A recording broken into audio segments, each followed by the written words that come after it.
थांबत नाहीत. कायदा आणि सुव्यवस्थेचा प्रश्न निर्माण झालाय राज्यामध्ये. सीएम सुद्धा गृहमंत्री आहेत. तुम्ही सांगाल का हे थांबलं पाहिजे? कारण थांबायलाच पाहिजे आणि आपल्याला सगळ्यांना ह्या लोकांना बॉयकॉट करून आपल्याला ह्या लोकांच्या मागे जे विक्टिम्स आहेत त्यांच्या मागे ठामपणे उभं राहणं जरुरी आहे. खूप जरुरी. सरकारला सल्ला देईन की चुकूनही ही लोक बाहेर नको यायला. चुकूनही म्हणजे ती कठोरातली कठोर शिक्षा डिझर्व करतात आणि त्यांना ती मिळायला पाहिजे लवकरात लवकर.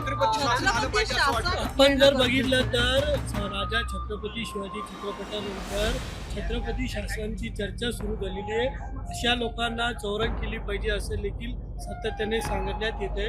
तुमची काय भावना? पहा, माझं पर्सनल तुम्ही विचाराल जे हे असे लहान मुलांवर अत्याचार करतात त्यांना खरंच रस्त्यावर मारलं पाहिजे. मला खरंच मनापासून वाटतं. पण फायनली आम्ही जगतो डेमोक्रेसीमध्ये.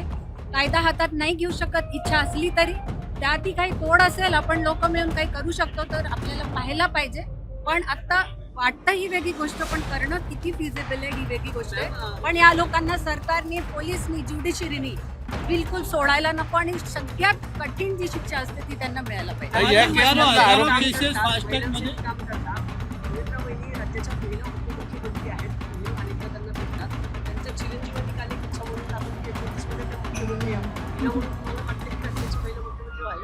मला नक्कीच वाटतं जी महिला पुढे येऊन लोकांसाठी झटेल, कामं करेल दिवस रात्र, ती सुनित्रा महिनी असो किंवा भाजपाची कोणी स्त्री असो, जे सगळ्यात डिझर्विंग असेल तिने पुढे येऊन मुख्यमंत्री बनलं पाहिजे.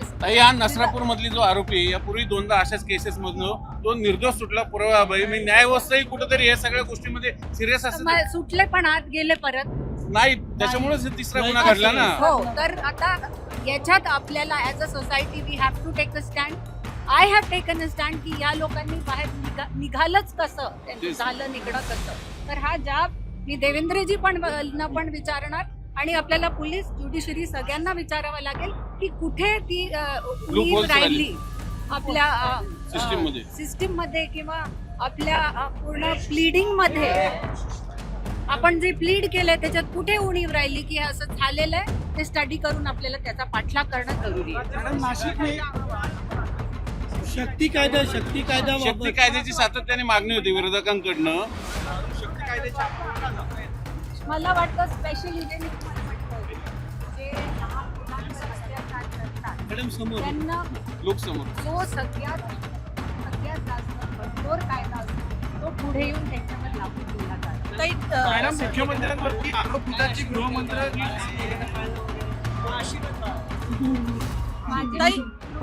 रिदा खानला आता अटक झाली आहे. नाशिकमध्ये रिदा खानला अटक झालेली आहे. कॉर्पोरेट जिहाद नाशिकला अटक करण्यात आलेली आहे. ज्या प्रकारे आता कॉर्पोरेट जिहाद असतं, काय सांगाल त्यापासून? मी तर एवढंच सांगेन की कॉर्पोरेट्समध्ये किंवा कोणत्याही दुसऱ्या लाईनीत पण कधी कधी असे प्रसंग घडतात. पण आता आपल्याकडे एक prevention of sexual harassment committee असते प्रत्येक कॉर्पोरेटमध्ये.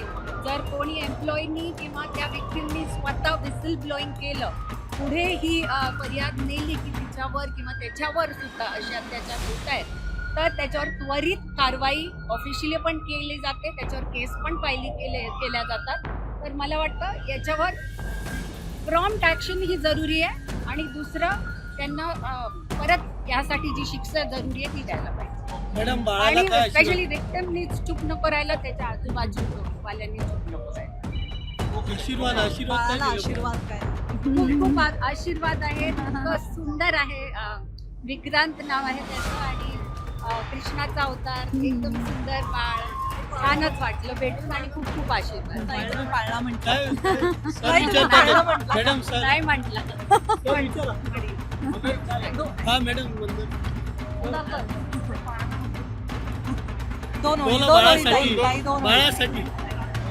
मी फक्त बेस्ट विशेस दिले बाळाला आणि दीर्घायू आणि सुख समृद्धीचं आयुष्य मिळो अशी कामना करते.